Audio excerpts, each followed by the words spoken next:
today we're pretty excited. We're pretty good opportunity this. We're going to see the Ducati Desert X, the new Desert X. It's going to be released in Australia soon, so this is a bit of a preview, and yeah, it's pretty special, so not many people in Australia have seen it yet. So we're going to the Stone and Wood in the Valley in Brisbane. Pretty cool place to do the launch and find out what it's all about. Stick with us.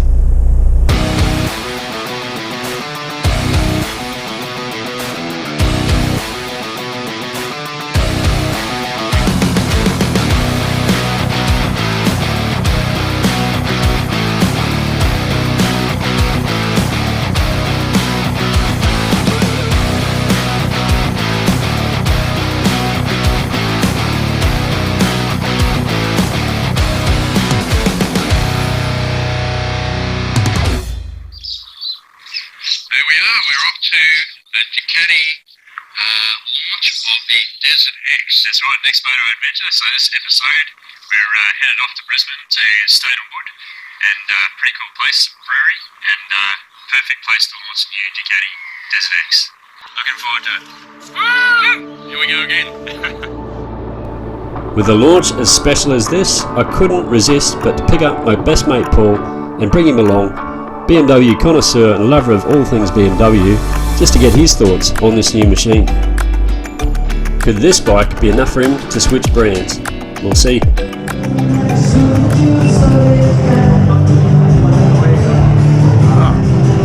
we are at Stone and Wood.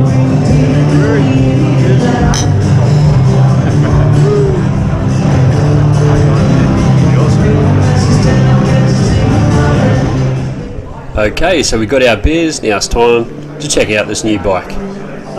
As you can see, it's still under wraps. And there's a good turnout tonight to this invite-only event with a few dealers around too to speak to later. Here we go, they've got the presentation started, boys. Yeah.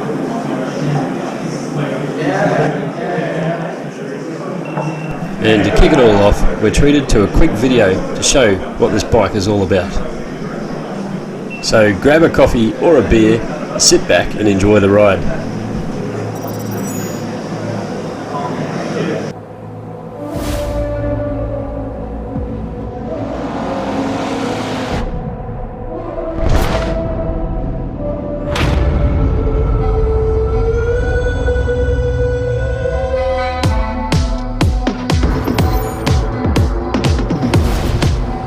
I'll race you to the top, let's go!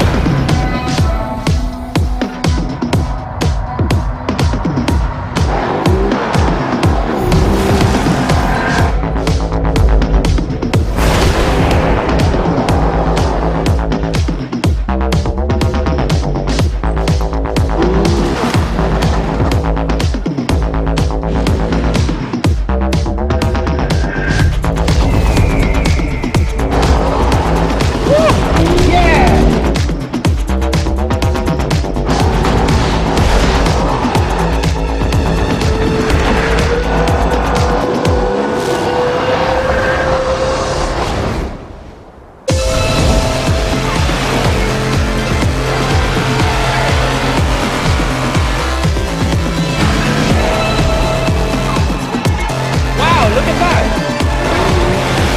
Boom!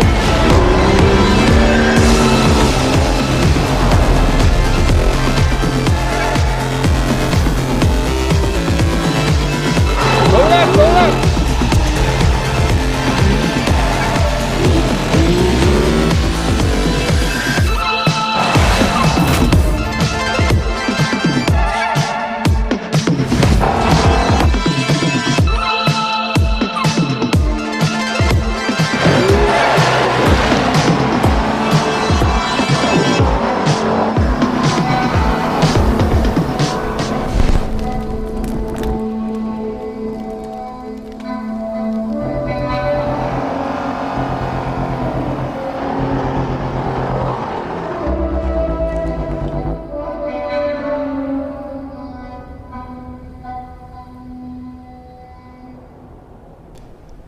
And if that's not enough to get your blood pumping, I don't know what will. So that's what sells it for me. Looking at that, you know, it's the same. You know, the Tenere, they had similar sort of ads for that, you know, and even the L660 and Guthrie, Morocco, and places like that. And that's enough for me. So that'll sell it. While we're waiting in anticipation for this bike to be unveiled, it's given us a good chance to chat to a few dealers and see if we can organise a test ride on the thing. And it's not long before we're joined by Nick Selleck, product genius for Ducati Australia and director of his own adventure company, Machine. So sit back and enjoy the presentation. Okay, everybody. Thanks for coming along tonight. If you want to come in a little bit closer so you can see and hear everything, we'll get this show on the road. And this is quite literally a road show tonight. You're obviously all here tonight to see the new Ducati Desert X. Which has only just landed into Australia a couple of weeks ago. Unfortunately, we can't all ride it yet. We're going to wait a little bit longer for that. It's a static display bike only. But it is good to have the bike here in the flesh. And you can see here tonight that there's plenty of people interested in seeing this bike at the least. And then in a couple of months' time, we'll all be able to get a bit of feel for it and have a bit of a test ride, have a bit of a play. So I'll run you through a bit of a presentation tonight, first of all, to give you a bit of background history with the development of the bike and some details on the specs. And then we'll pull the covers off and we'll let you all have a good look at the bike, sit on it, stand on it, feel it. And that's about as far as we can get tonight. And then as I said, we've got stock basically due in a couple of months' time. Hands up who's got an order in already for the Desert X? A few in the room, good to see. What about who's waiting for tonight to put their order in after they see it tonight? I've heard a few people saying that. So let's see, we've got a couple of dealers here too, so we can make some introductions later on. Alrighty, so we'll run you through a little bit of a presentation here, just to, as I said, sort of fill you in on the specs, and but also the history with this bike in terms of the development. You probably all saw this bike was first shown at EICMA Motor Show in 2019, and frankly it wasn't far before that the initial sketches of the bike were done. We saw the launch video for it in November last year, December last year, but if we have a look at the slides here, this is really the inspiration for the bike. A lot of you probably are already aware of the Cajiva Elephant that raced in the Paris-Dakar back in the early 90s. And this bike that was powered by the Ducati engine won the Paris-Dakar race in 1990 and 94.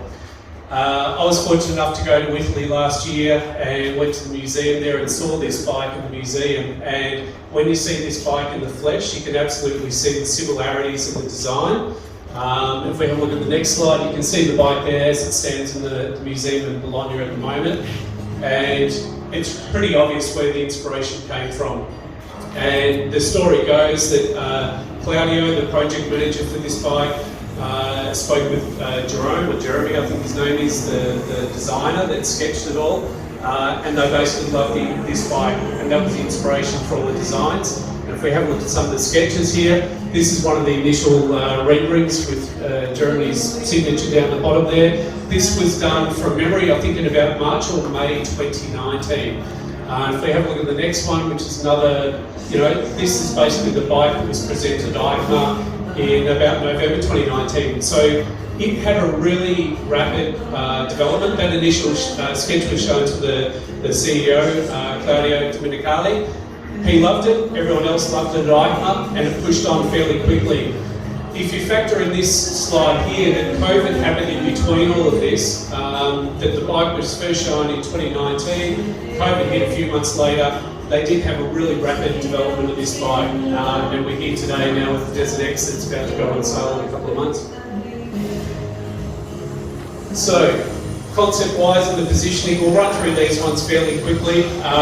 This is a prime one here that, as you probably all know, Ducati's got a really strong heritage on the track and on the road, and most of their bikes typically have a 17-inch or maybe a 19-inch front wheel. So this is the first modern Ducati with a 21-inch front wheel, an 18-inch rear, better designed for off-road riding, obviously. That's a big step for Ducati, getting away from those road riding routes. And these are a couple of key bits of information here. Key thing I want to point out on this slide is that they call it a contemporary sport tool. And you'll notice in that initial photo, the bike that was displayed at EICMA was initially displayed as a scrambler model.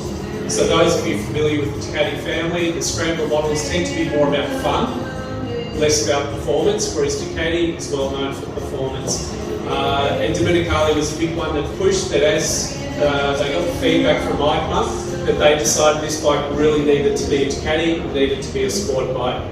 So the development sort of shifted and they looked at the sitting in the market, and its main focus in the development was for off-road performance. That was kind of the number one key, but they also didn't want to lose the on-road credibility or credentials of being a Ducati. So good travelability was another key one. But off-road performance is the name of the game. If we keep on flicking through, Dave. Quick one here with the target customer, it's you guys. But there's probably 3 core audience members that I guess that Ducati were going for. It was the adventure bike, it's the right-hand side of the slide there. For Australia, for us, probably the left-hand side is a very relevant one. That's sort of sport-orientated off-road riders, if you like. We tend to ride our adventure bikes more like enduro bikes. We push them pretty hard. For Europe, that everyday bikers scenario is maybe going to be a popular thing for them over there with the Paris-Dakar heritage and styling. But for Australia, absolutely, I'd imagine most of you guys in the room here tonight probably fall on the left or the right-hand side of the slide. So, getting into, before we unveil the bike, just a couple of product features here. So design was a big part of it, being a Ducati. They wanted to get the design right, and we can see with those initial sketches again, that Paris-Dakar styling was a big part of it. Pretty rough sort of sketch there, and this is more of a detailed rendering. And if Alana's around somewhere, I'll get her to give me a hand, and we'll pull the wraps off so you can see it live and proper in the flesh. Let's do it. Wow. So there it is. As I said, I was very fortunate last year. I got to see this bike in December in Italy when I went to Bologna and got involved in some testing. One of the things that struck me when I first saw it in the flesh is the paint, and you'll be able to get a better look at this later on. Obviously the white colour is very striking, but when you get up close with the bike you can see the white paint finish on it. It's got a bit of depth, a little bit of a matte finish to it if you like, which looks awesome. So we'll run you through now some of the specs with the bike and getting into the detail. So the past is definitely an inspiration, but it is performance based. There is no bones about it. They haven't held back on the performance side of this thing. It's not just a show bike, it's absolutely for performance. There are a couple of the key things they're developing on. So one really good feature with this bike is the engine is a known factor. Although it's an all-new motorcycle, the engine this bike uses is common with a couple of other models in the Ducati range, which is the Multistrada V2 and the current model Monster. So it's a 937cc Testastrada engine, which means it is still a desmotropic valve system, which Ducati is well known for. So it's got that bit of Italian heritage there. You can see with the servicing there, the Desmo valve services doesn't need to be done till 30,000 kilometres, and your regular oil changes, if you like, every 15,000 k's. Power-wise, we're looking at 110 horsepower from the V-twin engine. Another good aspect of this engine is that being a V-twin, it's nice and narrow, but really good power output there with 110 horsepower, which when we compare it against other models in the range, or sorry, other models that it might compete against from other manufacturers, that power output is right up there. So, a few changes to the Testastrada engine to make it suit the off-road riding. Things like gear ratios are different. We've got a lower first and second ratio and a taller top gear, so for better cruising. They have done quite a bit there in reducing weight too, which you can see, which is a big benefit for us off-road. Again, a little bit there with the gear ratios, you can nerd out on that later. Chassis-wise, one good thing that I liked when I first saw the bike is that they did stick with the steel trellis frame. So Ducati's been known for that for years. They didn't go for an aluminium frame, and I really like the look of that steel trellis frame. I think it looks brilliant, and they've done a really good job with keeping the bike nice and narrow, as I mentioned. So key things, obviously, 21-inch front wheel, 18-inch rear, so it's a proper off-road wheel sizes. They are tubeless wheels, And you can see there what they call a cross-spoke sort of design, so the spokes actually come to the outside edge of the rim, so there's no ceiling band or anything in the centre of the rims. And my experience so far with these sort of wheels on the Multistrada V4, they do seem quite strong. Time will tell with these wheels in Australia how hard we punish them.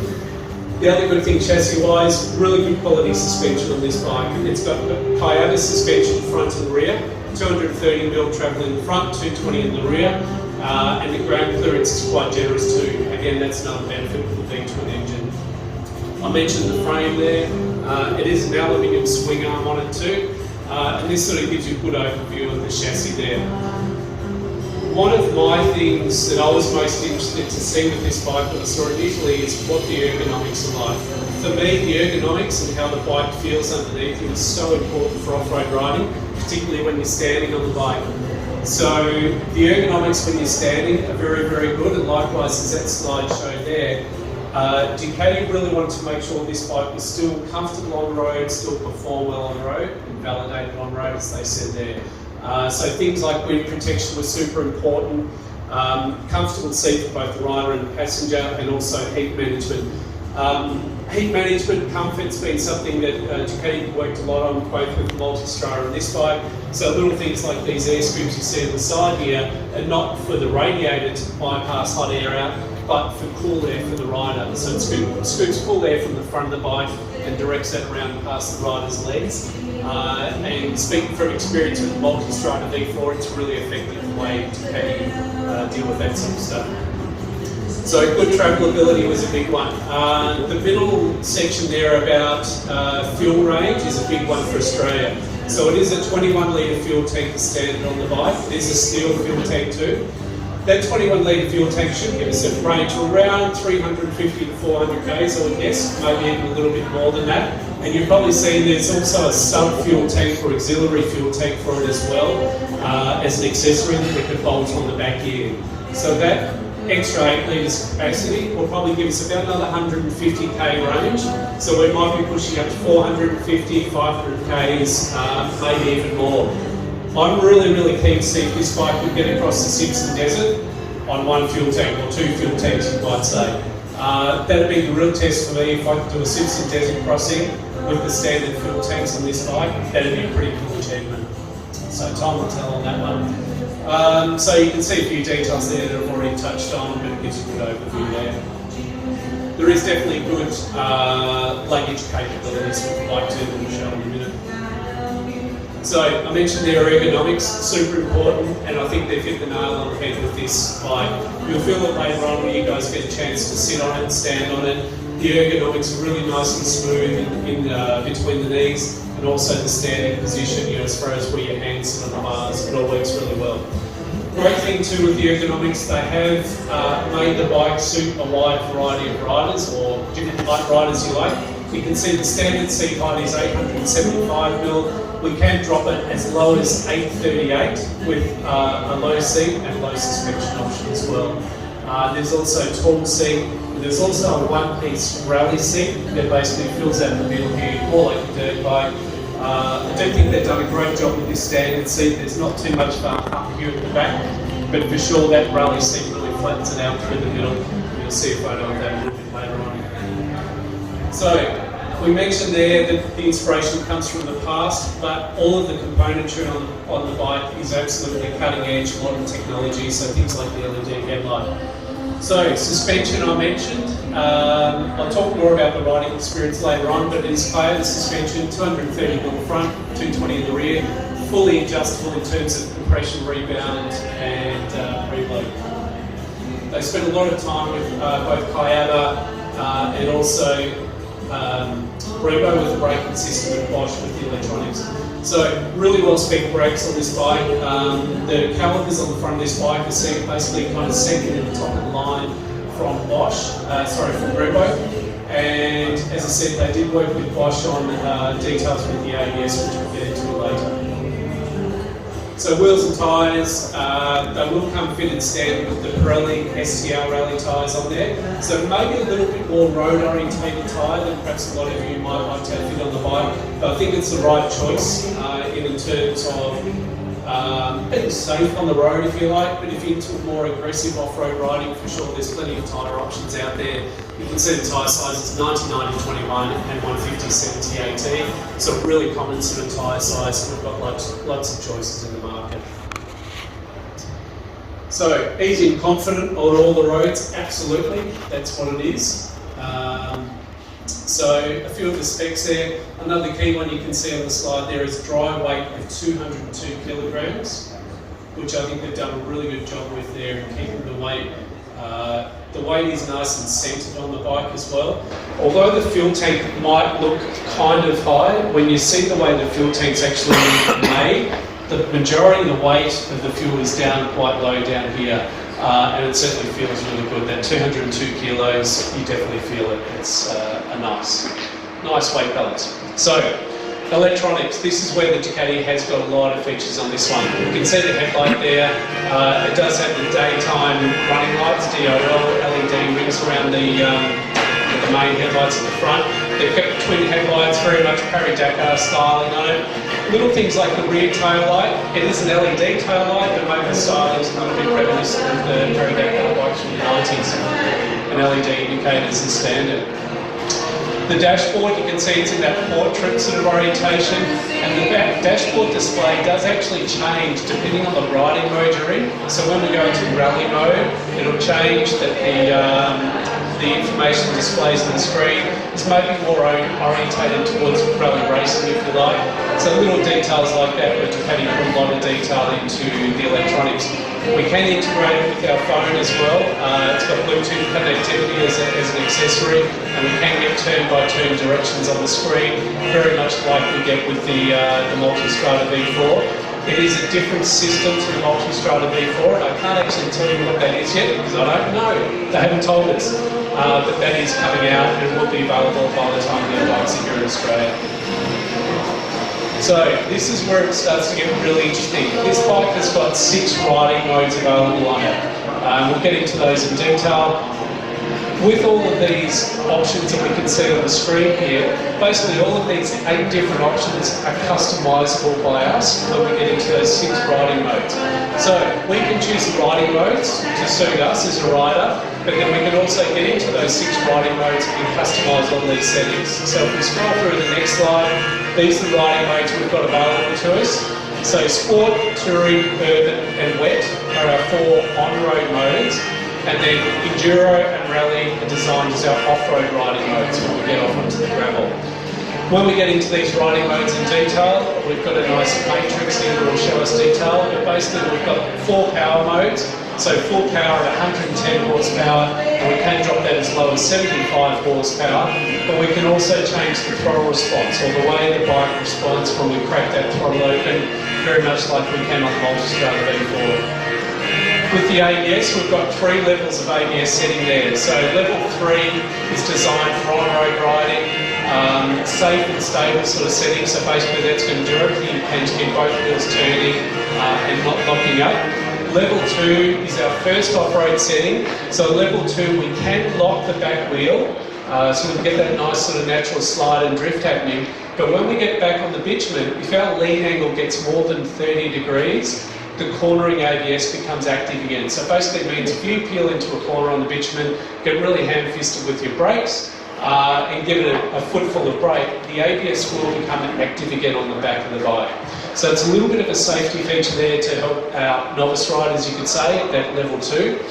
Level 1 with the ABS, that's off-road only, so ABS is only active on the front, no ABS on the rear, so we can completely lock that rear wheel, do whatever we want with it. The other cool thing Ducati have done is they've put an ABS switch up here on the left-hand switch block. So at any time, we can completely disable the ABS on both the front and rear wheel by pushing that button.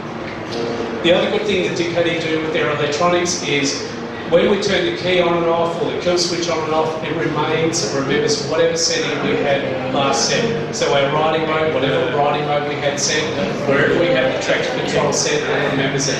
The one exception to that is that ABS button. If we turn the ABS all the way off, turn the key off, turn it back on, it will default back to whatever ABS setting we had before of 1, 2 or 3, but that's the only exception. Otherwise, it remembers whatever you do here. So this matrix here gives you a bit of an idea of the full customisation, I guess, we've got with the riding modes and how that will affect the bike. So we've got the power output up the top there with the throttle response. We've got the ABS settings. The next one down there is DTC. So this is Ducati traction control. So we've basically got 8 levels of traction control intervention available to us there. So you can see on the far right hand side of the scale for wet riding, it's traction control level 8. So that's going to reduce wheel spin to the maximum. If we go all the way over to level 1 or DTC2 for the rally mode, basically that'll allow a fair bit of wheel spin, maybe up to 100% wheel spin if you like. So the front wheel could be travelling at 50 kilometres an hour, your back wheel could be travelling at say 100 kilometres an hour before traction control intervenes. So it allows for a nice sort of natural riding style off-road. DWC, Ducati wheelie control. So in the off-road riding modes of rally and enduro, we can pull wheelies on the bike, no problem. If we get into one of the 4 riding modes though, DWC becomes active, so it'll do everything it can to keep the front wheel on the ground to allow us to keep steering and keep our licence when we're riding around town. But we can adjust though that DWC setting. DQS for Ducati Quick Shift, we can turn that off. Don't know why you'd ever want to, but there is that option there. And then EBC, who could guess what that might be? Anyone? Engine brake control. So this is a bit of a first for an adventure bike, that we can adjust how the bike responds when we shut the throttle off. So we've got 2 levels of EBC control that we can dial in. So depending on whether you have level 1 or 2, will change how the bike responds when we shut the throttle.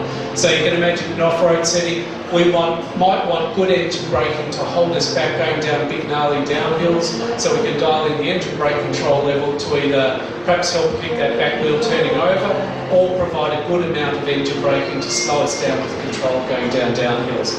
And again, that's something you can customise in the settings and have to play around with. So Ducati have done a really good job with those riding modes in making the bike adaptable to different conditions and different riding styles.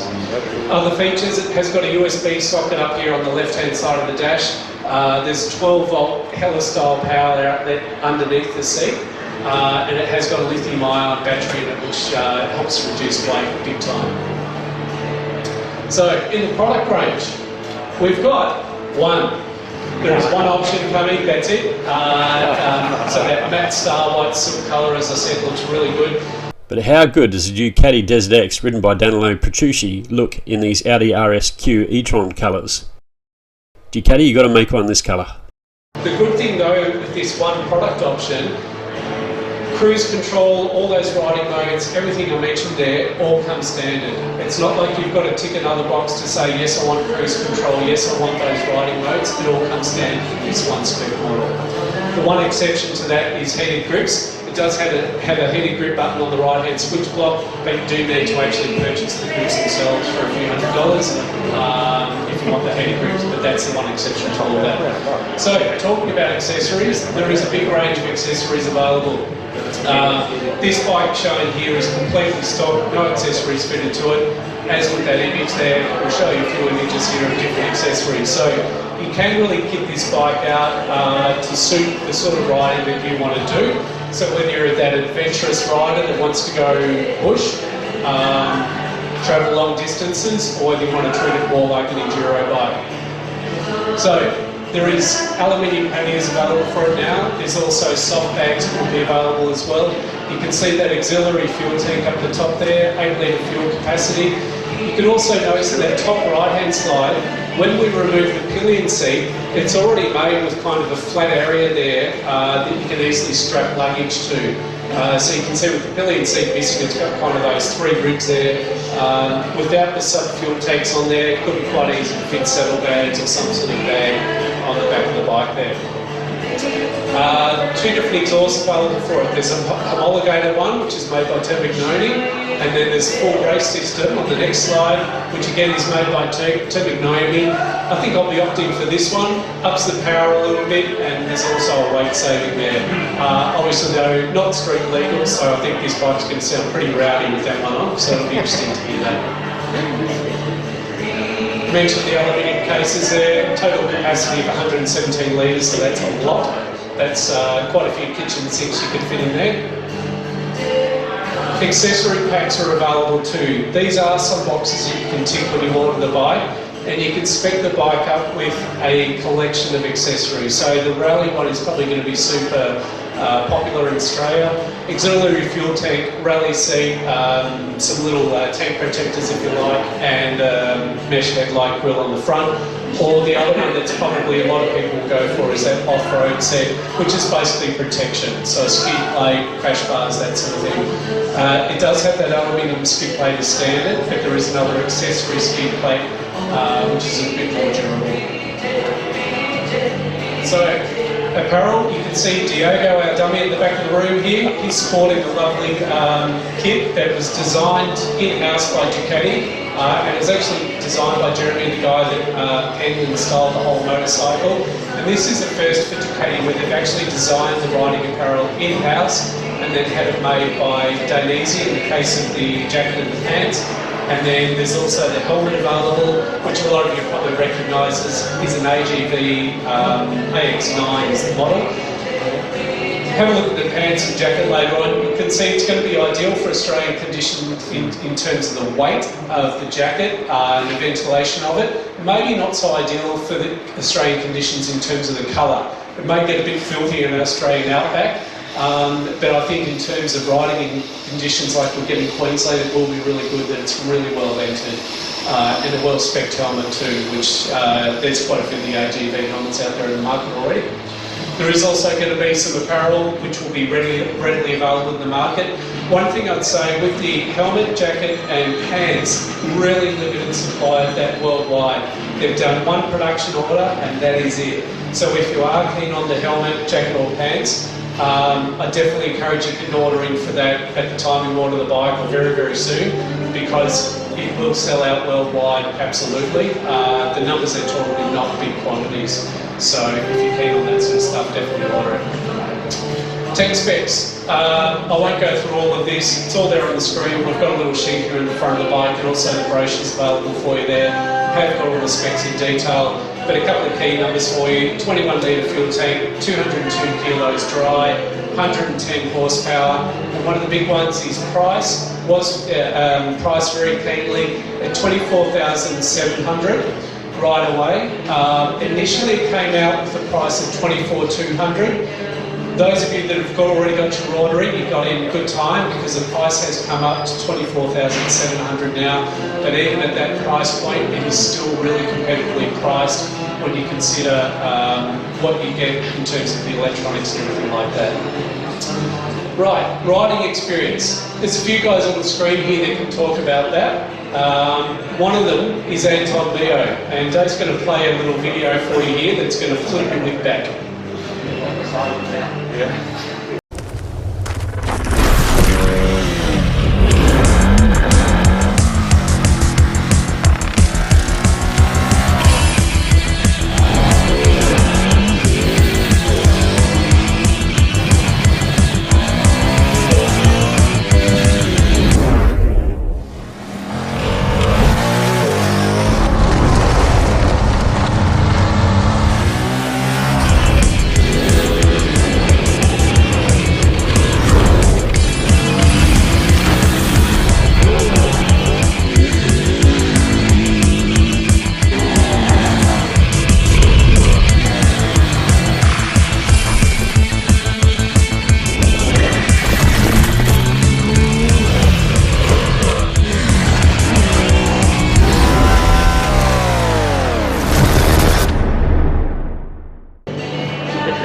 How good does that look?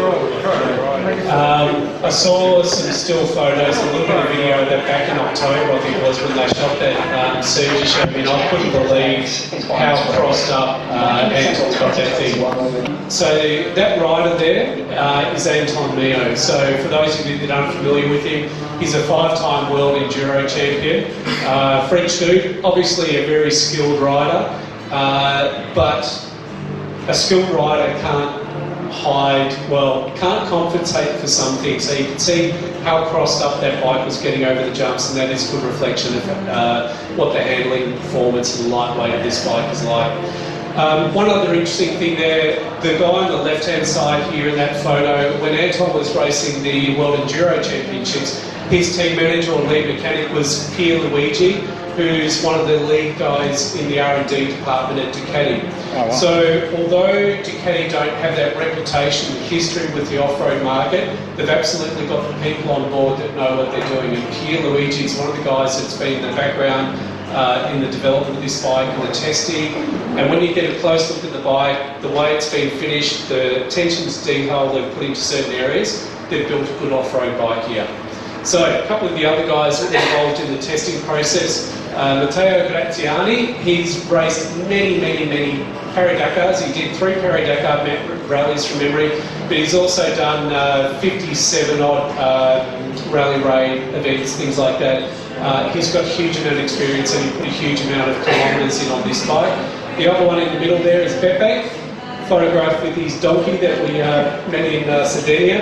Beppe is a bit of a legend with Ducati. He's done a lot of the DRE rider training for many years. He was also involved in a lot of the testing. And then Ducati's key test guy is Alessandro.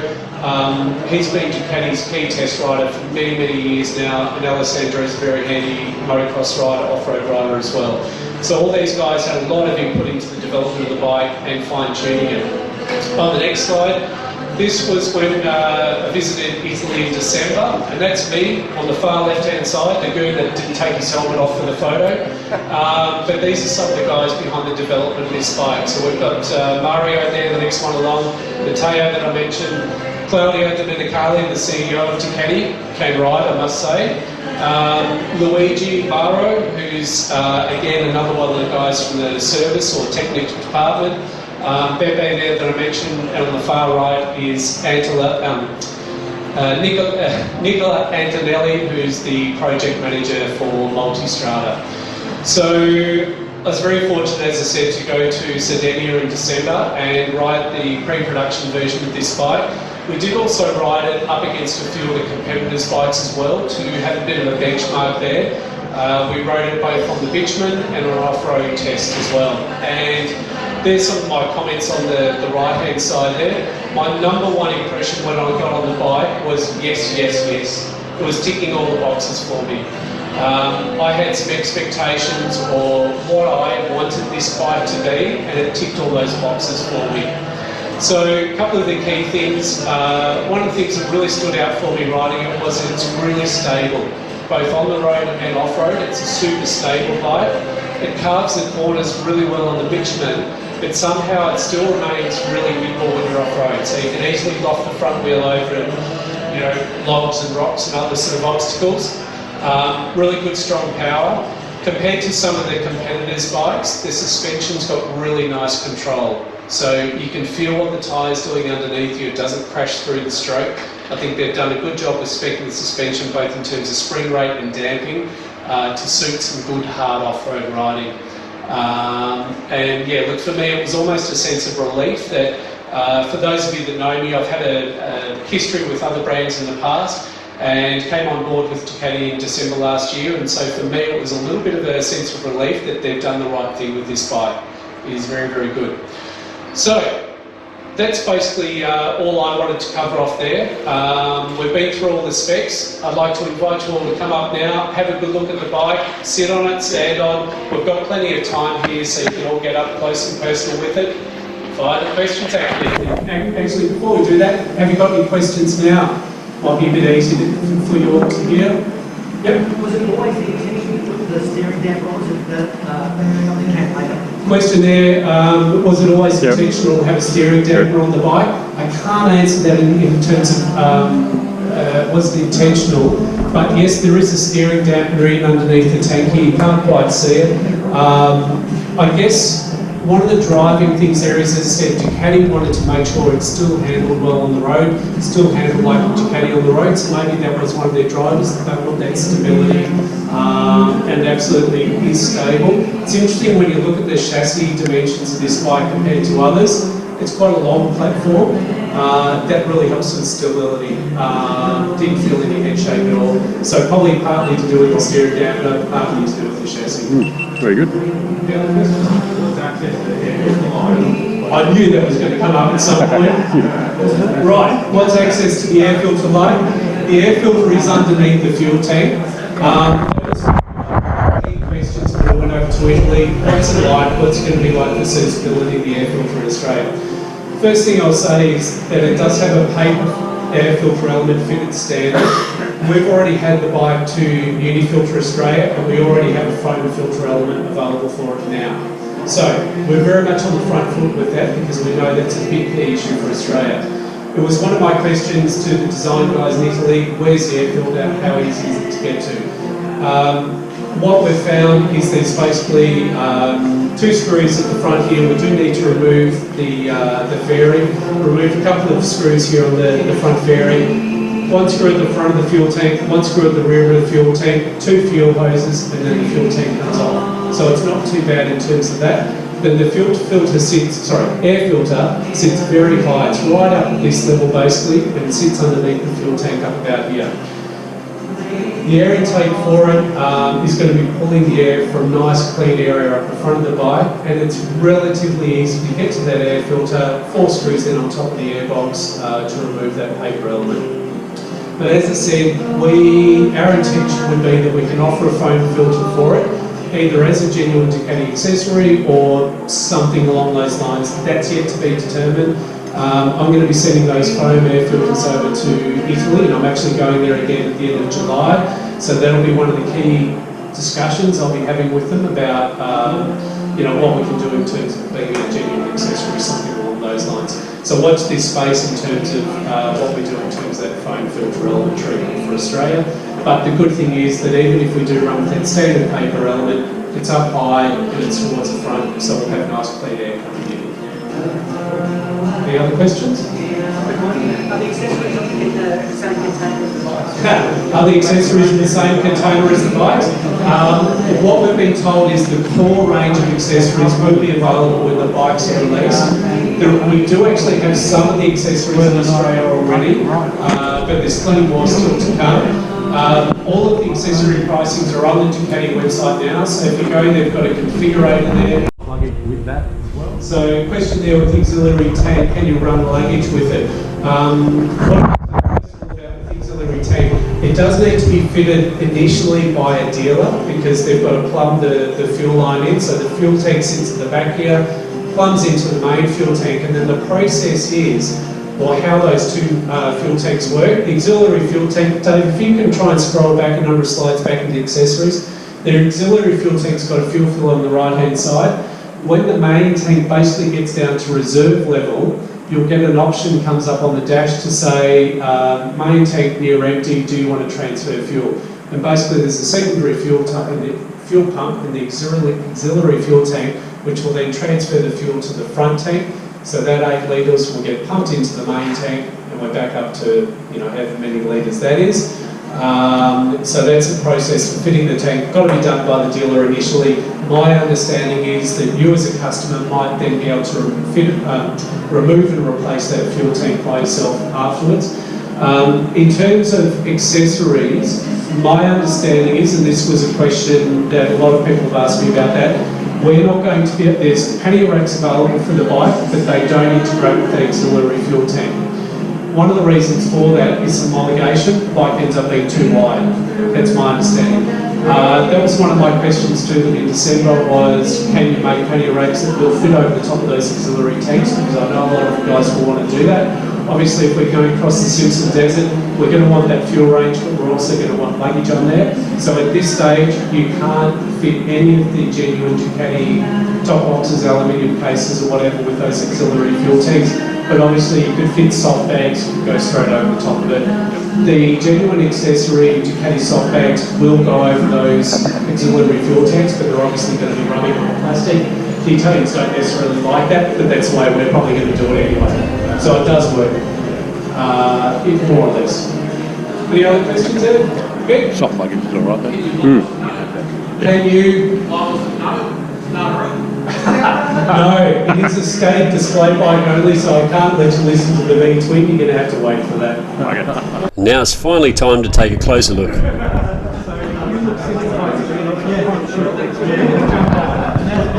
Pretty awesome.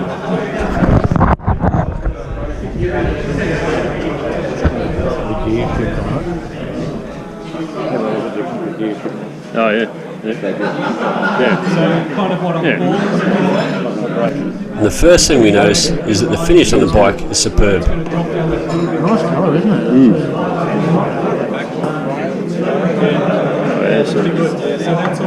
Yeah, that's a worry, isn't it? Yeah. This looks familiar. Do like the way the spokes come to the outside, a la BMW.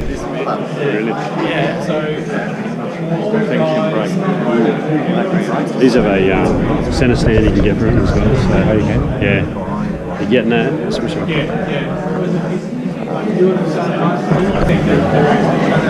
Around the front. I'm pretty keen to jump on and check out that riding position.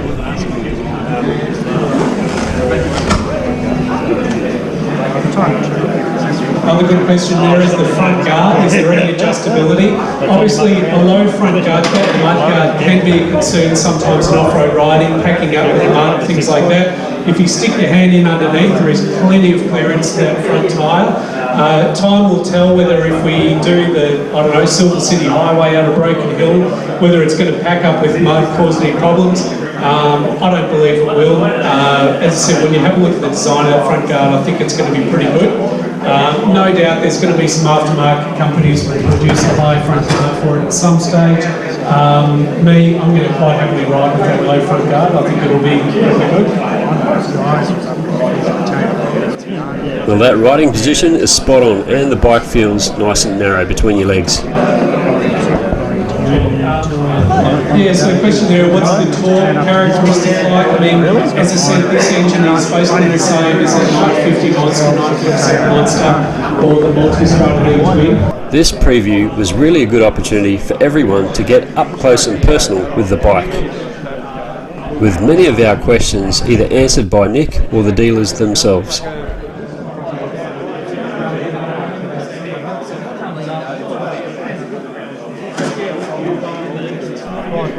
Even our die-hard BMW rider Paul gave us a thumbs up. Looks like he's impressed with it too. I've got to say, the bike looks fantastic. The finish, the design of it, the way it harks back to the Dakar Cagiva, it's just so impressive. And the electronics on this thing is mind-blowing. Very, very impressive. Ducati have done a fantastic job.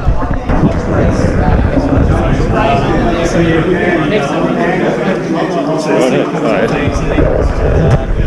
I said lithium battery in there. There is a 12-volt power.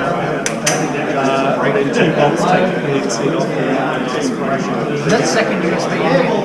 No, so there's USB at the front, but it's just a 12-volt clearance.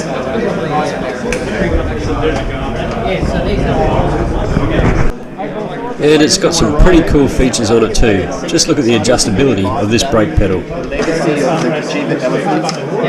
If we want to ride it, I think it'd be a blast to ride.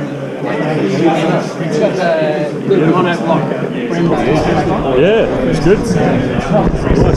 And just how cool is that TFT? I wonder if you'll turn the TFT. Oh, Nick, you do have the key there. We're just wondering whether, are you able to activate the TFT or not? Or are you not allowed? Oh. We could, except we've flattened the battery with how many times we've been playing around with it so far. So we just had a charger hooked up to it before. In a sec, I'll turn it on. It should come on for a brief moment, but before it was just lighting up initially, and then no worries. Just got charged.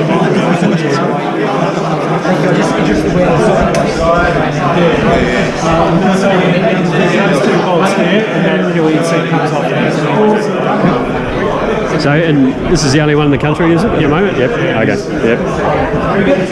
Yep.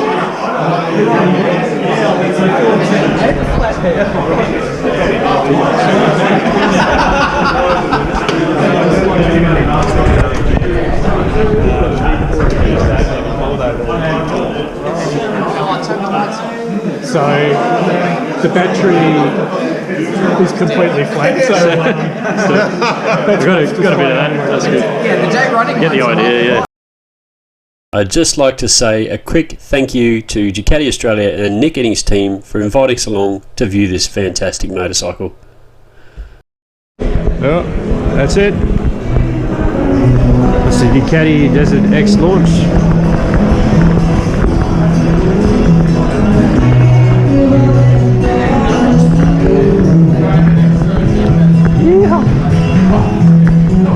How's that, Paul?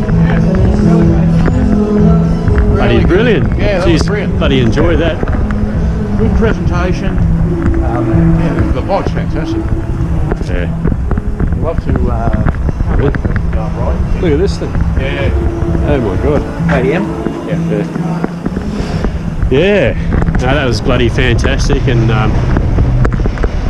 good location and everything. And not too crowded. Like, Yeah, not too you could crowded. You could actually get in and touch and feel and... Yeah. So here's our thoughts on the Desert X.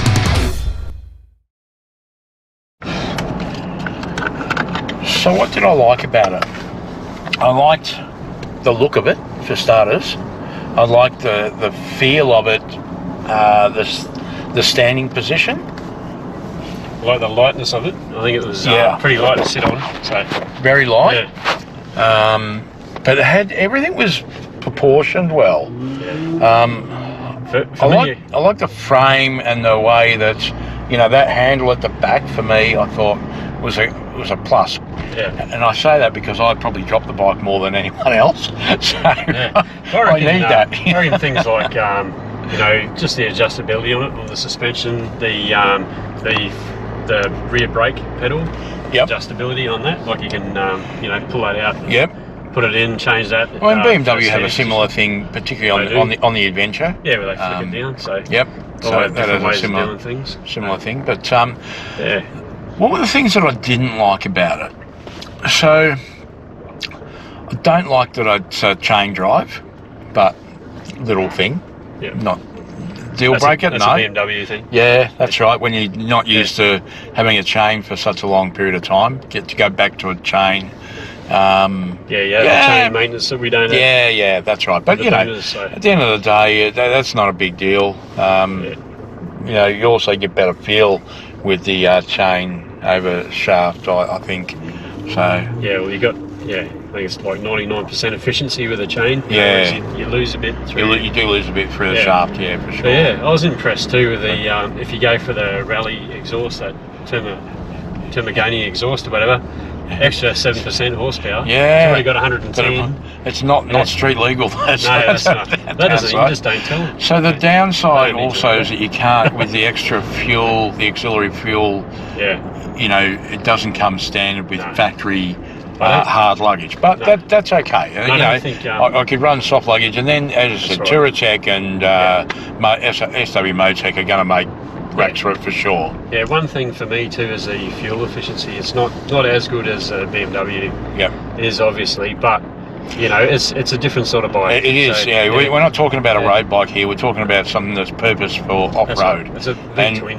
you know, if you look at percentages of, you know, road to off-road, you're probably looking at a 70-30, 70% off-road, 30% on-road Yeah. style bike. Although, having said that, the gel seat I thought was, it's very comfortable.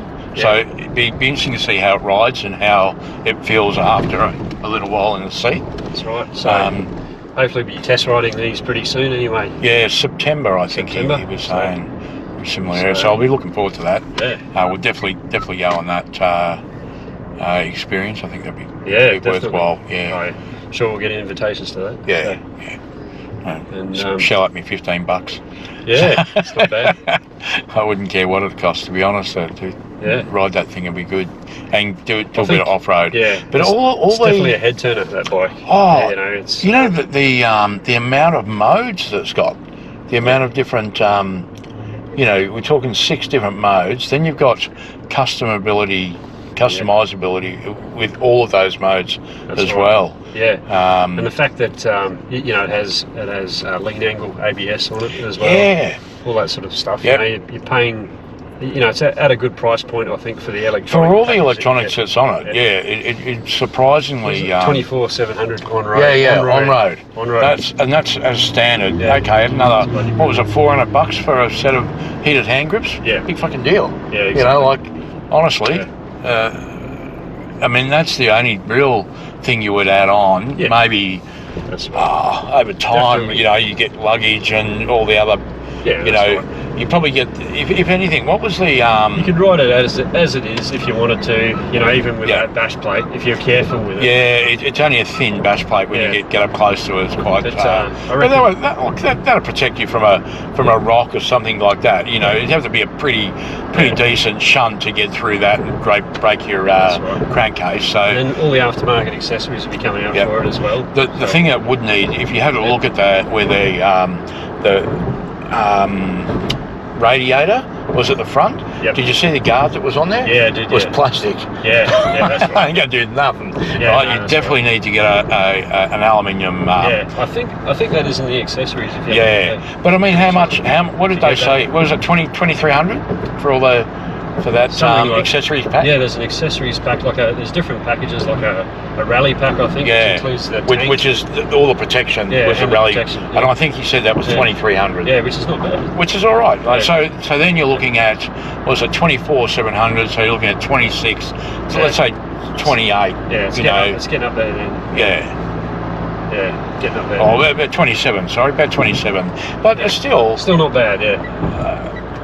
but you don't have to get that straight away. You know, you could get, and as I said, that's genuine Ducati stuff, right? And I don't know how much that rally suit would be, but Yeah. I'm tipping that's going to be somewhere around the $3,000 mark. Yeah, that's similar to similar to BMW. Yeah, and looking at the fabric and all like it's obviously as well developed as the BMW as well. That's right. That's the other thing, isn't it? You know, the research that they put into it. You know, Correct. They've got the right They've people. developed it in-house. Yeah, in-house. That was impressive. Yeah. So it's, you know, developed by riders. Yep. And so The surprising thing they've gone down the right was track. the helmet was an AGV, yeah, which is yeah. a cheaper brand of It is, but it's Italian, helmet. so Yeah. that's probably what they've gone That for. may be, but you're not going to be paying $1,000 for that helmet. No. I think it's probably going to be somewhere around the $500-600 price point. Yeah, that's And right. that's a it was a nice looking helmet Oh, too. it is a nice looking helmet, I yeah. like the styling of it. Arrow usually do a Ducati Yeah. helmet, so that, you know, they might have something as well. I would, Yeah. No, it was good. Good night. that was a good night. So It that was good, the first bike in the country. So Very impressed that they actually remembered our names. Yeah. Or they didn't remember our names, but remembered our faces. remember our faces, which may not be a good thing. That's as good as we need. Yeah, that's right. Yeah. Oh, that's the mad-ass guys that were Yeah. tearing us around on our V2s. That's right. That's who put the scratches on the other. These are the ones that are trying to keep up with us. They didn't put the scratches on. Testing out the blind spot mirrors. That's right. That was a good ride. That was good. That was a lot of Yeah. fun. You know, even in the rain, you know, we Those- still had fun and still. those bikes are impressive. as Yeah, well. they were. They were. But Yeah. then again, too, like they're not very economical compared to some others. So Yeah. for me, too, like fuel range is a big thing. Yeah. You know, I mean, you know, it's got a 21 litre tank on it, so Yeah. it'll still give you plenty. Oh, And it's how you ride the bike too. If you're going to ride, Ah, with a that's fistful, right. That's right. I mean, you're I'm. not going to get good you fuel know, range. So. there are going to be times where we are going to get good fuel range when we behave ourselves, and there's going to be other times where we're not going to care, Yep. and we're going to let rip, and that's part of the fun of riding a motorcycle. No, that's you know. right. Yeah. But, I'm looking Yeah. forward to riding the thing. That's for right. sure. But I look at that thing and I could imagine riding that bike up Big Red Sand Dune or somewhere like Yeah, that. You know, yeah. just imagine doing that. And that's what, Yeah, it's you know, that's beautiful, when I ask my question, Yeah. that's what I'm picturing, and I'm thinking, Yeah. well, you know, when we do our trips, is this a bike that I can do a trip on? Yeah. Is this a bike that's going to give me the fuel range? That's right. And am I going to be able to load it up? And I'm looking at all those pictures, and Yeah. every time I saw the auxiliary tank, which, you know, when you're doing a long trip, you're wanting Yeah. those 30 litres Yeah, well, of you got fuel. 30 litres in your BMW. haven't That's right, and you need that to do the 500-600 kilometres Yeah. per stretch. So that was my method of my thinking. Is, you know, when you're picturing, you know, getting one of these bikes, am I going to be able to do the trips? Is it going to take the luggage that I need? Is it going Yeah. to, you know? Then again, do we take too much luggage sometimes on our trips? Well, maybe Yeah. we probably do. We probably do. Maybe Yeah, we do. absolutely. But But again, we use it, don't we're getting to become old farts. Yeah, that's and we like comfort. We do. We, yeah. we take cappuccino machines, for God's sake. Yeah, that's You true, know, we do. so let's face do. it, you know, We take cappuccino. we you know, No, we're not going to slum it. We're going to buy, you know, I'm not going to give up our coffee.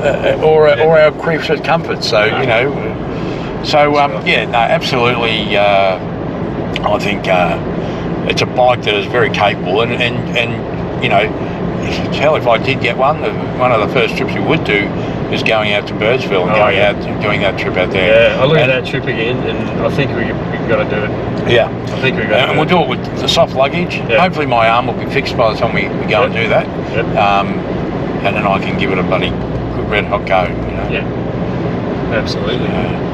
Yeah, no, that'd be bloody perfect. I think Yeah. I can just imagine. I think those would do the trip well. The only, the questions are around. I mean, that motor Reliability? Reliability is one. Yep. Yeah. I mean, Ducati. I'm not saying. Don't have the best name No, but, when it comes to yeah. reliability. And Not that I've ever owned one. although so- it has, so- no, but Chris has, and Yeah. he was forever having troubles with his. Yeah.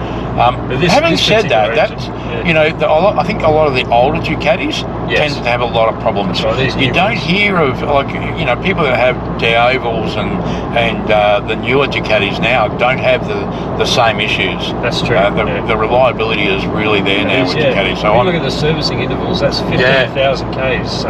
that's amazing, isn't it? And then for the Desmodromics on that, so that's their cam operated springs that valves. Sorry, they don't have springs. Yeah.